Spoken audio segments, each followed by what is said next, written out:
Hello friends, welcome back to पढ़ाई की पोथी। आई होप कि आप सभी स्वस्थ होंगे, मस्त होंगे, बेहतर होंगे और निरंतर अपनी तैयारी के माध्यम से सफलता का मार्ग प्रशस्त कर रहे होंगे। तो चलिए आज के सेशन को स्टार्ट करते हैं, जिसमें हम डिस्कस करने वाले हैं उत्तर प्रदेश पुलिस भर्ती के लिए आए हुए सभी प्रश्नों को, जो कि आपके हिंदी और सामान्य अध्ययन के अंतर्गत बनते हैं। तो हिंदी और सामान्य अध्ययन के जो प्रश्न अभी तक पूछे गए हैं परीक्षाओं में, उन्हीं को हम यहाँ पर प्रैक्टिस सेशन कर रहे हैं, ताकि आपकी तैयारी बेहतर हो सके और आप आजमा सकें कि आप कितने प्रश्न सही कर पा रहे हैं। तो फटाफट से हम हिंदी के सेशन को स्टार्ट करेंगे। तो सबसे पहले हम देखेंगे कि इसमें एक जो है आपके गद्यांश दिया गया है, जिसमें कहा गया है कि शनि क्रमानुसार सौर मंडल का छठवां ग्रह है। जैसा कि मैंने पहले भी बताया है, आपको जितने भी की पॉइंट्स हैं उनको फटाफट से नोट डाउन करते जाना है, यानी कि उनके नीचे अंडरलाइन कर लेनी है। ऐसा एग्जाम में भी करना है। तो शनि क्रमानुसार सौरमंडल का छठवां ग्रह है। यह बृहस्पति और यूरेनस के बीच की कक्षा में सूर्य की परिक्रमा करता है। सूर्य से बृहस्पति ग्रह जितना दूर है, लगभग उतना ही बृहस्पति से शनि दूर है। शनि ग्रह इतना बड़ा है कि इसमें हमारी 750 पृथ्वियाँ समा सकती हैं। तो शनि ग्रह में कितनी पृथ्वियाँ समा सकती हैं? तो 750, परंतु इस ग्रह का भार केवल 95 पृथ्वियों के बराबर है। कारण यह है कि शनि की द्रव्य राशि का औसत घनत्व बहुत कम है, पानी से भी कम है। अतः शनि ग्रह और पानी के किसी बहुत बड़े महासागर में डालना संभव हो तो उसमें डूबेगा नहीं। यदि शनि ग्रह को किसी महासागर में डालना संभव होता तो यह डूबता नहीं, बल्कि तैरने लग जाएगा। सौरमंडल में सबसे कम घनत्व वाला पिंड शनि ही है। तो ये कुछ शनि ग्रह के बारे में बताया गया था। अब आपको क्वेश्चंस अपने सॉल्व करने होंगे, तो फटाफट से देख लीजिएगा। शनि किसके बीच की कक्षा में सूर्य की परिक्रमा करता है? तो यहाँ पर जो राइट आंसर होगा वह हो जाएगा बृहस्पति और Uranus. Option number 20 the right answer. आप अपने क्वेश्चंस को पढ़ते जाइए और सॉल्व करते जाइए, क्योंकि यही प्रक्रिया आपको पेपर में भी करनी है। और पहले आप हिंदी और उसके बाद जीके, देन आपके बाद मैथ और आपका जो रीजनिंग है, इस पोर्शन को सॉल्व करेंगे तो यकीन मानिए आप बेहतर स्कोर कर पाएंगे। शनि द्रव्य राशि का औसत घनत्व कम है, पानी से, हवा से, आकाश से या धरती से। तो यहाँ पर राइट आंसर क्या हो जाएगा? ऑप्शन नंबर ए, यानी कि पानी से भी कम है। अगला प्रश्न, सौरमंडल में सबसे कम घनत्व वाला पिंड कौन सा है? तो अभी हमने देखा था कौन सा है, तो शनि है। Option number C is the right answer. Shani में समा सकती हैं कितनी पृथ्वियाँ? 95, 750, 95 या 95 यूरेनस या 750 यूरेनस। तो शनि में समा सकती हैं, क्या समा सकती हैं? तो शनि में 750 पृथ्वियाँ समा सकती हैं। नेक्स्ट देखेंगे, सौरमंडल में शनि का क्रम है। तो सौरमंडल में जो शनि है वह क्रम के अनुसार कौन से क्रम पे आता है? तो ये आपका आता है छठवें क्रम में। Option number C is the right answer. अगला प्रश्न देखेंगे, निम्न प्रसिद्ध छायावादी लेखक का नाम बताइए। तो महादेवी वर्मा, वियोगी हरिराम विलास शर्मा, लक्ष्मी नारायण मिश्र। तो छायावादी की अगर बात आ जाए तो आपका हो जाएगा राइट आंसर महादेवी वर्मा। अगले प्रश्न की तरफ बढ़ेंगे। नेक्स्ट आपसे कहा गया है कि हिंदी वर्णमाला में व्यंजनों की संख्या कितनी है? 32 है, 33 है, 34 है या 35 है? तो वर्णमाला में यदि व्यंजनों की बात की जाए तो वह आपके 33 हो जाएंगे। Option number 20 the right answer. अगला प्रश्न है कि अखियाँ हरि दर्शन की भूखी, कैसे रहे रूप रस रांची, ए बतियाँ सुनि रूखी। उपर्युक्त पंक्तियों में कौन सा रस है? तो वीर है, वियोग श्रृंगार है, शांत रस है या संयोग रस श्रृंगार है? तो कौन सा हो जाएगा? यहाँ पर जो आपका राइट आंसर होगा वह हो जाएगा वियोग श्रृंगार रस। Option number 20 the right answer. Next प्रश्न है,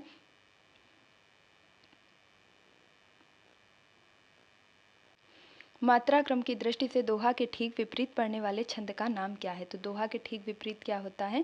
वह आपका सोरठा होता है। Option number 20 the right answer. दोहा, सोरठा, रोला, चौपाइयाँ, इनसे हर प्रैक्टिस सेशन में आपको प्रश्न जरूर देखने को मिल रहे हैं, तो इन्हें आप बेहतर तरीके से करके जाइएगा। खिली हुई हवा आई, फिरकी सी आई, चल गई, पंक्ति में अलंकार है। तो खिली हुई हवा आई, फिरकी सी आई, चल गई, पंक्ति में अलंकार होगा। उपमा होगा, अनुप्रास होगा, संभावना होगा या उत्प्रेक्षा होगा। तो राइट आंसर हो जाएगा आपका ऑप्शन नंबर ए, यानी कि उपमा अलंकार। सी आई, सा से समान उपमा, ये आपका क्या हो जाएगा? किसी से तुलना करना ही आपका उपमा अलंकार कहलाएगा। अगला प्रश्न है, घा का उच्चारण स्थान कौन सा है? तो मूर्धा है, कंठ है, तालु है या दंत है? तो आपकी वर्णमाला से 2 से 3 प्रश्न और मिनिमम आपका 1 प्रश्न, मैक्सिमम आपके 3 प्रश्न तक बन सकते हैं। तो घा का जो उच्चारण स्थान होगा, इसको याद रखने का सबसे सरल तरीका है कि क, च, ट और ता और पा, ये आपके वर्ग होते हैं, जिसमें कताम उदन तो आप याद रखेंगे क, फिर ये ता, फिर ये मु, फिर ये दन और ये तो।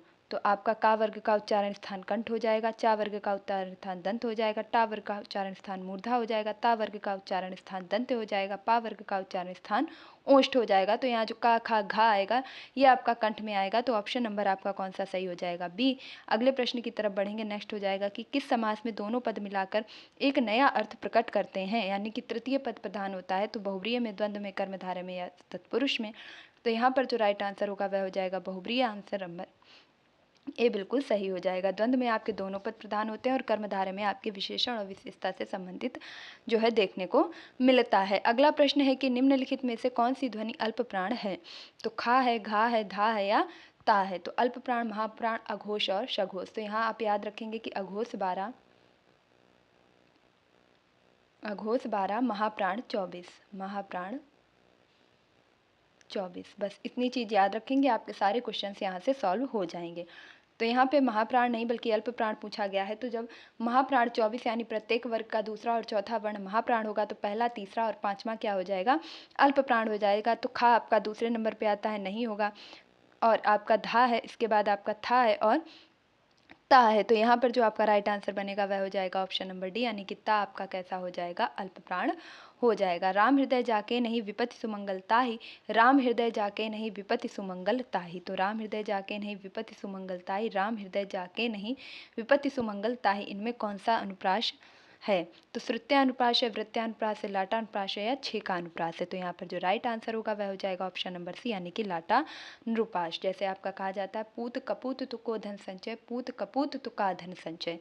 तो यहाँ पर जो है उसी प्रकार से आपका ये प्रश्न भी आया हुआ है। अगला प्रश्न देखेंगे। निम्नलिखित में से कौन सा अदृश्य मूलक अलंकार नहीं है? उपमा है, रूपक है, विशेषोक्ति है या उत्प्रेक्षा है। तो सादृश्य मूलक कौन नहीं है? तो यहाँ पर आपका जो राइट आंसर होगा वह हो जाएगा विशेषोक्ति। Option number C is the right answer. Next प्रश्न देखेंगे। अगला कहा गया कि रीतिकाल को श्रृंगार काल की संज्ञा किसके द्वारा दी गई थी? विश्वनाथ प्रसाद, हजारी प्रसाद द्विवेदी, राम कुमार वर्मा या राम शंकर शुक्ल रसाल के द्वारा। जो रीतिकाल है उसको श्रृंगार काल कहने वाले कौन व्यक्ति थे? वह थे आपके विश्वनाथ प्रसाद मिश्र। Option number A is the right answer. Next देखेंगे। निम्न में से कौन सी दिनकर की रचना नहीं है? तो रामधारी दिनकर की कौन सी रचना नहीं है? तो उर्वशी रामधारी सिंह दिनकर की है, ये बिल्कुल ठीक है। कुरुक्षेत्र भी है, मृगनयनी और रश्मि रथी। तो यहाँ पर जो आपका राइट आंसर होगा वह हो जाएगा मृगनयनी। मृगनयनी आपकी कुतुबुन की रचना है और रश्मि रथी, उर्वशी, कुरुक्षेत्र ये किसकी है? दिनकर जी की रचना है। अगला प्रश्न देखेंगे। तिरंगा शब्द में समास है, तो कौन सा समास है? द्वंद्व है, अव्ययी भाव है, द्विगु है या कर्मधारय है। तो तीन है रंग जिसमें, यानी कि यहाँ संख्यावाची पद आ गया है, इसलिए आपका राइट आंसर हो जाएगा द्विगु। Option number C is the right answer. किस पंक्ति में अपहुनित अलंकार है? तो ऑप्शन ए है इसका मुख चंद्रमा के समान है, चंद्र इसके मुख के समान है, इसका मुख ही चंद्र है, यह चंद्र नहीं मुख है। तो जब आपका इसका मुख चंद्रमा के समान है तो यहाँ पर उपमा हो जाएगा। अगर ये कहा जाए कि चंद्र इसके मुख के समान है तो यहाँ पर प्रतीप अलंकार हो जाएगा। इस चीज़ को याद रखेंगे, उपमा का ही एक भाग प्रतीप होता है। अपहुनित की बात की जाए तो यहाँ पर जो राइट आंसर होगा वह हो जाएगा यह चंद्र नहीं मुख है, यानी कि चंद्र को ही क्या मान लेना? मुख मान लेना। क्या हो जाएगा आपका यहाँ पर अपहुनित अलंकार हो जाएगा। अगला देखेंगे। गधा का तत्सम रूप है, यानी कि तत्सम जो कि संस्कृत के समान हो। तो गधा है, गर्धभ है, गद्रभ है, गर्धभ है। तो यहाँ पर जो राइट आंसर होगा वह लगभग डी और बी आपके एक से दिए गए हैं। तो यहाँ पर राइट आंसर आपका हो जाएगा D. Option number D is the right answer. अगला देखेंगे। अलंकेश पर्यायवाची शब्द है। बादल का, कल्प वृक्ष का, कुबेर का या चपला का। तो चपला आपका बिजली का पर्यायवाची शब्द है और यहाँ पर जो अलंकेश है इसका पर्यायवाची शब्द हो जाएगा ऑप्शन नंबर सी, यानी कि कुबेर। कुबेर को क्या कहा जाता है? अलंकेश भी कहा जाता है। नेक्स्ट प्रश्न है कि निम्न में से कौन सा भाग त्रुटिपूर्ण है? कोई त्रुटिपूर्ण ना हो तो भाग डी को चिन्हित कीजिए। धनवान को व्यर्थ यानी बेकार में सहायता देकर कोई लाभ ना होगा, कोई त्रुटिपूर्ण नहीं है। तो धनवान को बेकार में सहायता देकर या व्यर्थ में सहायता देकर। तो यहाँ पर जो एक शब्द है वह आपका अतिरिक्त आया है। तो यहाँ पर जो आपका 1 सेकेंड, कोई लाभ ना होगा, कोई त्रुटि नहीं है। और सी और डी आपके इस प्रकार लिखे हुए हैं। ये वाला जो है आपका ए है, ये आपका बी है और ये सी है और ये डी है। तो यहाँ पर जो राइट आंसर बनेगा यह हो जाएगा आपका ऑप्शन नंबर बी, यानी कि क्या होगा? ऑप्शन नंबर बी आपका बिल्कुल करेक्ट हो जाएगा। अगले प्रश्न की तरफ बढ़ेंगे।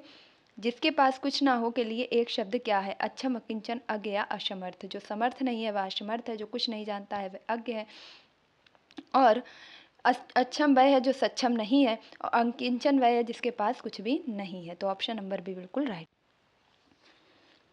अगला प्रश्न है, निम्नलिखित में से कौन सा पद वैया प्रत्यय लगाने से बना है? तो रवैया, डटैया, खवैया या बचैया। तो राइट आंसर क्या हो जाएगा? ऑप्शन नंबर सी यानी कि खवैया। खाने में क्या लगा दिया है? तो खव में अय्या वैया लगा दिया तो खवैया बन गया है। आपका राइट आंसर हो जाएगा सी। पितृधन अनुमति का सही संधि पद है पित्रानुमति, पितृनुमति, पितृनुमति, पित्रानुमति। तो पितृधन अनुमति का जो सही अर्थ होगा या सही आपका संबंध होगा वह हो जाएगा ऑप्शन नंबर सी यानी कि पित्रानुमति, पितृनुमति। अगला प्रश्न दिया गया है, वर्तिका का तद्भव रूप है। बत्ती है, बाती है, वर्तिका है या बात है। तो जो वर्तिका है इसका सही रूप हो जाएगा ऑप्शन नंबर बी यानी कि बाती। अगला प्रश्न देखेंगे। प्रश्न कहा गया है कि नीचे दिए गए वाक्य के पहले और अंतिम भाग को क्रमशः 1 और 6 की संख्या दी गई है। इनके बीच के अंशों को या रा लावा में बांटा गया है। ये चारों भाग उचित क्रम में नहीं है। इन चारों को उचित क्रम में लगाएं ताकि एक सही वाक्य बन सके। यानी कि किसी भी वाक्य के शुरुआत के और अंत के जो शब्द हैं वो आपको क्रम में दिए गए हैं, बाकी बीच के जो शब्द हैं उनको आगे पीछे किया गया है, जिन्हें आपको क्रम से लगा करके एक संपूर्ण वाक्य का निर्माण करना है।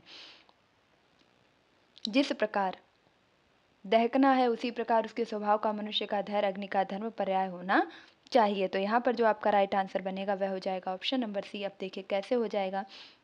ये हो जाएगा कि जिस प्रकार अग्नि का धर्म दहकना है उसी प्रकार मनुष्य का धैर्य धैर्य उसके स्वभाव का पर्याय होना चाहिए। तो जिस प्रकार अग्नि का धर्म दहकना है उसी प्रकार मनुष्य का धैर्य उसके स्वभाव का पर्याय होना चाहिए। आपका ऑप्शन नंबर सी बिल्कुल करेक्ट हो जाएगा। अगला देखेंगे, चाकू का बहुवचन शब्द क्या होगा? चाकुएं होगा, चाकुओं होगा, चाकुओं होगा या चाकू होगा। तो जो चाकू है इसका आपका बहुवचन शब्द हो जाएगा चाकू। Option number D is the right answer. तो चाकू का बहुवचन क्या होगा? चाकू ही हो जाएगा। अगला प्रश्न देखेंगे 29 नंबर, परिश्रम शब्द का विलोम क्या होगा? आश्रय होगा, विश्राम होगा, विश्रांत होगा या विश्रम होगा। तो परिश्रम का जो सही आपका विलोम शब्द होगा वह हो जाएगा ऑप्शन नंबर बी विश्राम। क्या हो जाएगा? विश्राम। अगला देखेंगे, मंगल भवन अमंगलहारी द्रवहुष दशरथ अजिर बिहारी इन पंक्तियों में किस छंद का प्रयोग हुआ है? तो दोहा का, चौपाई का, सोरठा का या सवैया का। तो राइट आंसर हो जाएगा यह एक चौपाई है। Option number B is the right answer. अगला प्रश्न है, क्रिया का आधार सूचित करने वाला कारक है। अपादान है, संबंध है, अधिकरण है या संप्रदान है। तो जो क्रिया का आधार सूचित करता है उस कारक को हम क्या कहते हैं? उसको हम कहते हैं अधिकरण कारक। Option number C is the right answer. Next देखेंगे, ठाकुर शब्द का स्त्रीलिंग क्या होगा? तो ठाकुर का स्त्रीलिंग होगा ठकुरानी, ठकुराइन, ठकुरिन या ठाकुरी। तो ठाकुर शब्द का जो स्त्रीलिंग होगा वह हो जाएगा ऑप्शन नंबर बी यानी कि ठकुराइन। जगन्नाथ में कौन सी संधि होगी? वृद्धि होगी, एड़ होगी, स्वर होगी, व्यंजन संधि होगी। तो जगत धन्नाथ में हो जाएगी आपकी व्यंजन संधि। Option number D is the right answer. अगले प्रश्न की तरफ बढ़ेंगे। निम्नलिखित में से कर्मधारय समास किसमें है? तो चक्रपाणी में है, चतुर्युगम में है, नीलोत्पलम में है या माता पिता में। तो माता और पिता में आपका द्वंद्व समास हो जाएगा। चक्रपाणी की बात करें तो चक्र को धारण करने वाला चक्रपाणी कहलाएगा। तो यहाँ पर बहुब्रीहि समास हो जाएगा नीलोत्पलम। और चतुर्युगम में बात की जाए तो यहाँ पर जो आपका राइट आंसर हो जाएगा वह होगा नीलोत्पलम। Option number C is the right answer. मेढकी को जुखाम होना का अर्थ है बिना जान पहचान के लेन देन, बिना योग्यता के योग्य होने का नखरा, भयंकर बरसात होना, भयंकर सर्दी होना। तो यहाँ पर राइट आंसर हो जाएगा बिना योग्यता के बिना योग्यता के योग्य होने का दिखावा करना या नखरा दिखाना। तो ये आपका हो जाएगा मेढकी को जुखाम होना। नेक्स्ट है, प्रत्युत्पन्न शब्द में उपसर्ग है। प्रा है, प्रति है, प्रत्यु है या प्रत्युत है। तो राइट आंसर हो जाएगा प्रतिदन उत्पन्न बराबर प्रत्युत्पन्न। और यहाँ पर ऑप्शन नंबर बी बिल्कुल करेक्ट हो जाएगा। निम्नलिखित में से सही शब्द छाटिए। तो कवियत्री, कवयित्री, कवियित्री, कवियित्री। तो राइट आंसर क्या हो जाएगा? ऑप्शन नंबर आपका राइट हो जाएगा बी यानी कि कवयित्री। कवयित्री ये बार बार पूछा जाता है, इसे याद रखेंगे। और अब हिंदी का लास्ट प्रश्न है, निम्नलिखित वाक्यों में से कौन सा वाक्य शुद्ध नहीं है? तो शास्त्री जी की मृत्यु से हमें बड़ा दुख हुआ है, मुझसे ये काम संभव नहीं है, प्रायः ऐसे अवसर आते हैं जिनमें लोगों को अपना मत बदलना पड़ता है, मैं जा रहा हूँ। तो इसमें आपसे वाक्य जो पूछा गया वह पूछा गया कौन सा शुद्ध नहीं है। तो यहाँ पर जो शुद्ध वाक्य नहीं है वह है ऑप्शन नंबर ए यानी शास्त्री जी की मृत्यु से हमें बड़ा दुख हुआ है। तो ये हमें नहीं बल्कि शास्त्री जी की मृत्यु से हमें दुख हुआ है, दुख का मतलब बड़ा दुख हुआ है, छोटा दुख हुआ है, तो ये आपका अतिरिक्त शब्द में आएगा, तो ये आपका सही नहीं होगा। बाकी आपके सभी सही दिए गए हैं। अब हम फटाफट से अपने जीके के क्वेश्चंस को सॉल्व करेंगे। तो गंगा नदी उत्तर प्रदेश के किस जनपद में प्रवेश करती है? तो बिजनौर में, मेरठ में, सहारनपुर में या जेपी नगर में? तो हम सभी जानते हैं कि गंगा नदी उत्तर प्रदेश के बिजनौर जनपद से प्रवेश करती है। Option number A is the right answer. अगले प्रश्न की तरफ बढ़ते हैं। विजय सागर पक्षी विहार निम्नलिखित में से उत्तर प्रदेश के किस स्थान में स्थित है? तो विजय सागर पक्षी विहार कहाँ पर है? महोबा में है, मेरठ में, मुरादाबाद में है, महाराजगंज में है?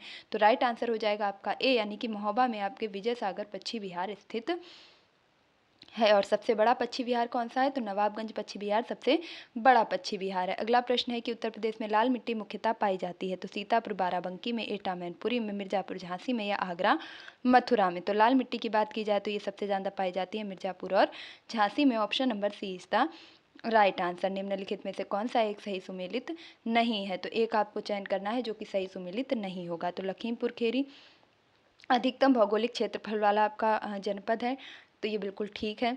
सोनभद्र अधिकतम वन आच्छादित क्षेत्रफल है, तो ये भी आपका ठीक है। सीतापुर न्यूनतम भौगोलिक क्षेत्रफल वाला जो है क्षेत्रफल वाला क्षेत्र है। संत रविदास नगर न्यूनतम वन आच्छादित क्षेत्र है। तो यहाँ पर जो आपका सही आंसर हो जाएगा कि जो सही नहीं दिया गया है वह आपका ऑप्शन नंबर सी, यानी सीतापुर न्यूनतम भौगोलिक क्षेत्रफल वाला क्षेत्र नहीं है। बाकी आपके सारे सही दिए गए हैं। लखीमपुर में सबसे ज़्यादा भौगोलिक क्षेत्र है, क्षेत्रफल में सबसे बड़ा है। सोनभद्र में सबसे ज़्यादा वन है, सबसे कम वन संत रविदास नगर में है। अगला प्रश्न दिया गया है, उत्तर प्रदेश सरकार ने किस ऐतिहासिक स्मारक से जुड़वा मछली का राज्य चिन्ह अंगीकार किया है? तो उत्तर प्रदेश का जो राजकीय चिन्ह है, यानी कि 2 मछली, तीर कमान और 3 धाराएं गंगा यमुना की, तो इसमें जो आपका चिन्ह लिया गया है ये 2 मछलियों वाला, ये कहाँ से लिया गया है? बुलंद दरवाजा, रूमी दरवाजा, लखी दरवाजा या दिल्ली गेट से? तो राइट आंसर क्या हो जाएगा? Rumi Darwaza. Option number B is the right answer. और इसे बनवाया किसने था? तो आसफउद्दौला ने बनवाया था।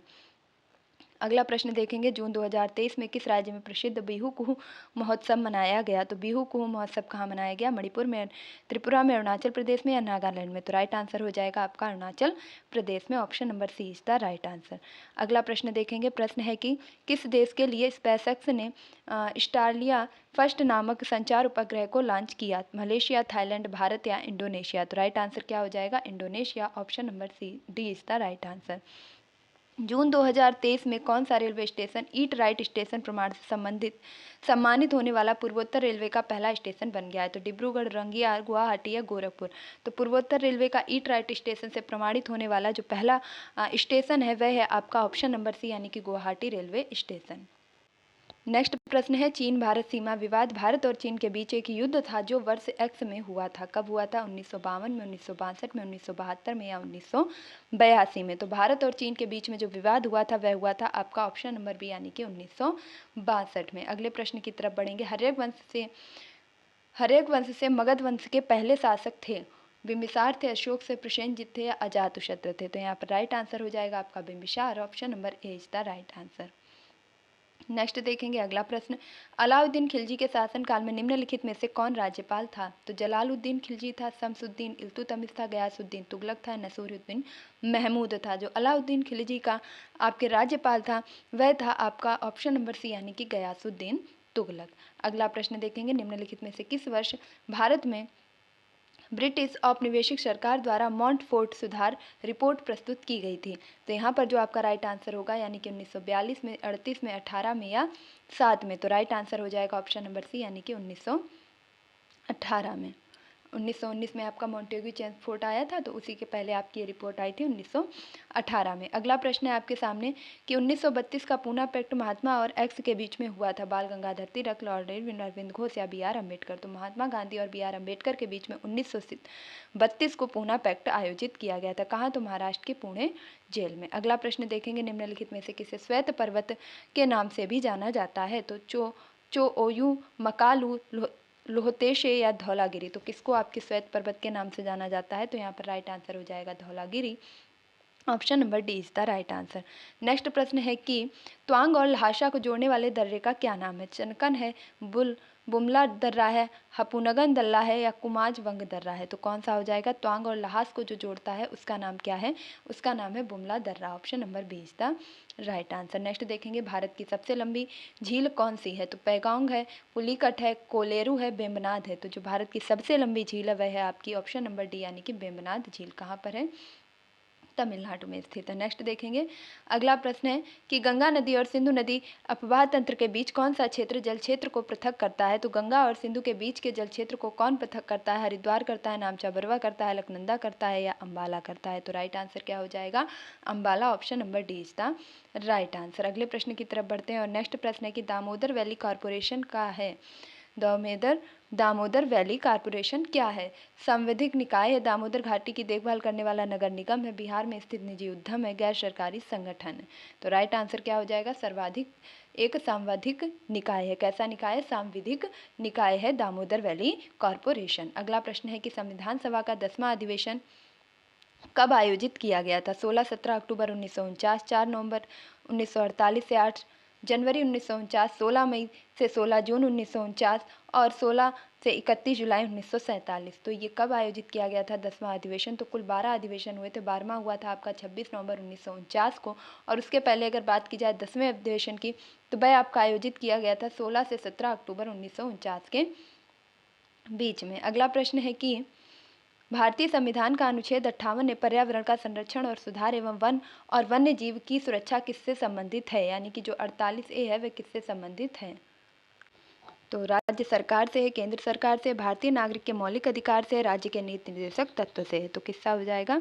इसका आंसर हो जाएगा ऑप्शन नंबर डी यानी कि राज्य के नीति निर्देशक तत्व के अंतर्गत आता है। अगला प्रश्न है आपके सामने, लोकसभा में किसी विशेष दिन पर चर्चा के लिए स्वीकृत मौखिक उत्तरों के लिए तारांकित प्रश्नों की अधिकतम संख्या कितनी होती है? तो लोकसभा में अधिकतम तारांकित प्रश्न कितने पूछे जा सकते हैं? 15, 10, 12 या 20। तो राइट आंसर हो जाएगा आपका ऑप्शन नंबर डी यानी कि अधिकतम 20 तारांकित प्रश्न पूछे जा सकते हैं। विधान परिषद की सदस्यता के लिए न्यूनतम आयु सीमा क्या है? तो विधान परिषद का सदस्य बनने के लिए जो न्यूनतम आयु है वह 21 वर्ष, 25 वर्ष, 30 वर्ष या 35 वर्ष। तो राइट आंसर आपका क्या हो जाएगा? ऑप्शन नंबर सी यानी कि अधिकतम 30 वर्ष की आयु होनी चाहिए। अगला प्रश्न देखेंगे, निम्नलिखित में से संविधान में से किसके बारे में उपबद्ध नहीं है? संविधान में किसके बारे में बताया नहीं गया है? तो निर्वाचन आयोग के बारे में, वित्त आयोग के बारे में, लोक सेवा आयोग के बारे में या योजना आयोग के बारे में। तो निर्वाचन आयोग 324, वित्त आयोग 280 और लोक सेवा आयोग ये जो है आपके संवैधानिक निकाय हैं, जबकि योजना आयोग आपका संवैधानिक निकाय नहीं है। तो ये आपका ऑप्शन नंबर डी बिल्कुल करेक्ट हो जाएगा, जिसकी स्थापना 15 मार्च 1950 को की गई थी। नेक्स्ट प्रश्न है कि भारत के संविधान में किस संशोधन में टैक्सेस ऑन सर्विसेज नामक संघ सूची में एक नया विषय जोड़ा गया? तो 56वें, 62वें, 78वें या 88वें। तो ये कब जोड़ा गया था? ये जोड़ा गया था आपका 88वें संविधान संशोधन के द्वारा। नेक्स्ट देखेंगे, नियंत्रक एवं महालेखा परीक्षक प्राथमिक रूप से संसद की निम्नलिखित में से किस समिति से जुड़ा हुआ है? प्राक्कलन समिति, सार्वजनिक उपक्रम समिति, लोक लेखा समिति या सभी विकल्प सही है? तो लोक लेखा समिति में आपके 15 सदस्य होते हैं और वहीं आपके प्राक्कलन समिति में 30 सदस्य होते हैं, और इसमें जो प्रत्यक्ष रूप से जुड़ा होता है नियंत्रक एवं महालेखा परीक्षक, वह जुड़ा होता है आपका ऑप्शन नंबर यहाँ पर सही हो जाएगा सी यानी कि लोक लेखा समिति से। प्रत्यक्ष रूप से किसके साथ जुड़ा होता है? लोक लेखा समिति के द्वारा जुड़ा होता है। नेक्स्ट देखेंगे, किसान, छोटे किसान और मौसमी मजदूर जैसे लोग जो नियमित रूप से गरीबी दायरे के अंदर और बाहर होते रहते हैं उन्हें एक्स के रूप में वर्गीकृत किया जाता है। तो ऐसे लोग जो बार बार गरीबी के दायरे में आते हैं और फिर निकलते हैं, यानी कि एक मौसमी बेरोजगारी भी उन्हें कह सकते हैं, तो वे किसके अंतर्गत आएंगे? स्थायी गरीब, कदाचित गरीब, विलोडन गरीब या सामान्य गरीब। तो राइट आंसर आपका क्या हो जाएगा? ऑप्शन नंबर सी यानी कि विलोडन गरीब। अगला प्रश्न है आपके सामने, वह दर जिस पर आरबीआई वाणिज्यिक बैंकों को अल्प अवधि के लिए उधार देता है एक्स कहलाती है। तो जो अवधि पर बैंक उधार देती है किसी को तो वह कौन सी दर कहलाती है? रिवर्स रेपो दर, बैंक दर या नकदी आरक्षित दर। तो यहाँ पर राइट आंसर हो जाएगा आपका रेपो दर। Option number B is the right answer. Next देखेंगे, बड़े वाणिज्यिक बैंकों का राष्ट्रीयकरण कब हुआ?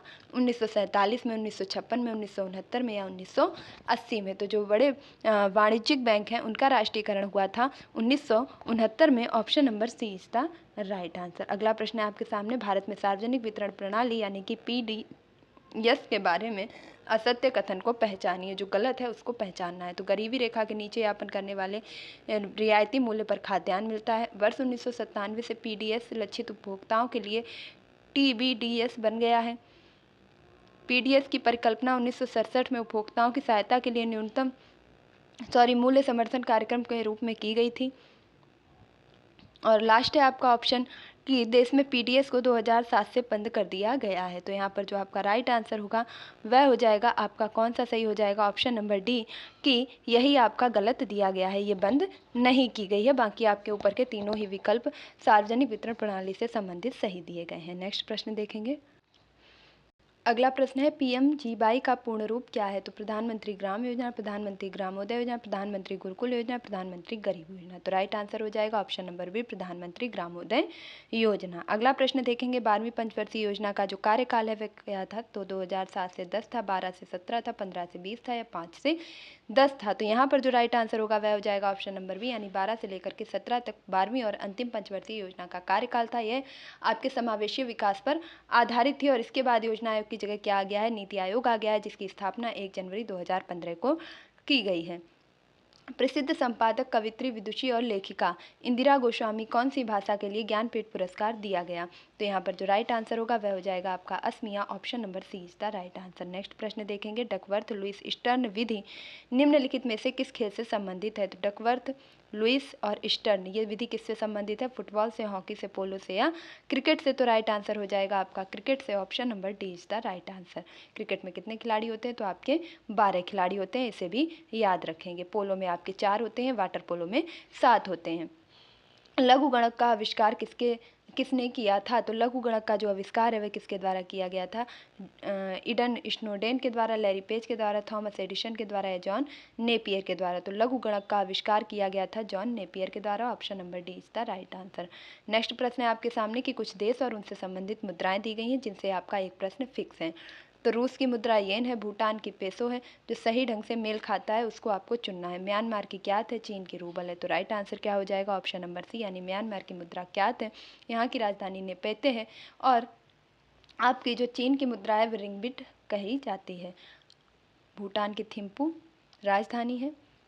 नेक्स्ट देखेंगे ऑस्ट्रिया की राजधानी क्या है? तो ब्यूनस आयर है, रोम है, वियना है या डबलिन है? तो ऑस्ट्रिया की राजधानी आपकी क्या हो जाएगी? ऑप्शन नंबर आपका सही हो जाएगा सी, यानी कि वियना। ऑस्ट्रिया की राजधानी क्या है? वियना है। इटली की क्या है? तो रोम है। और आज का जो हमारा अंतिम प्रश्न है यह है सीस्मोमीटर का एक्स का द्वारा किसके किया गया था? यानी सीस्मोमीटर का एक्स द्वारा आविष्कार किया गया था, किसने किया था? अलेक्जेंडर पार्किस ने, लुइगी पल्मिरी ने, एलेक्सी पेजित्रोना और रैनमस एली ओल्ड्स ने। तो जो सीस्मोमीटर है इसका आविष्कार करने वाले कौन व्यक्ति थे? वह थे आपके ऑप्शन नंबर बी, यानी लुइगी पल्मिरी के द्वारा सीस्मोमीटर का आविष्कार किया गया था। और सीस्मोग्राफ का संबंध किससे है? भूकंप मापी से है। तो यहाँ पर आपके 75 क्वेश्चन जिसमें हमने हिंदी प्लस जी के दोनों को रिवाइज किया है। तो आपने जो भी तैयारी की होगी अब आप अपना आंकलन कर सकते हैं कि आप यहाँ कितने प्रश्न आसानी से कर पा रहे हैं। यकीन मानिए इससे 2-4 प्रश्न आप वहाँ पर ज़्यादा ही कर पाएंगे। तो अपने जो मनोबल है उसको कम मत कीजिए, बेहतर तरीके से रिवीजन करते रहिए, प्रैक्टिस सेट बराबर लगाते रहिए। जहाँ कहीं भी आपको प्रैक्टिस के लिए क्वेश्चंस मिल जाए फटाफट से उनको कीजिए और अपनी तैयारी पर बिल्कुल भी डाउट मत रखिए। तो आई होप आपको ये प्रैक्टिस सेशन जरूर पसंद आया होगा। तो फटाफट से इस चैनल को सब्सक्राइब कीजिए, बेल आइकन को प्रेस कीजिए ताकि आगे आने वाली वीडियो की सभी नोटिफिकेशन आप तक पहुँच सके। मिलते हैं अपने नेक्स्ट वीडियो में, तब तक के लिए खुश रहिए, मस्त रहिए, पढ़ाई में निरंतरता बनाए रखिए, अपने माता पिता गुरुजनों का सम्मान कीजिए और पढ़ाई की पोथी को सपोर्ट कीजिए। Thank you for watching this video. Please like, share and subscribe.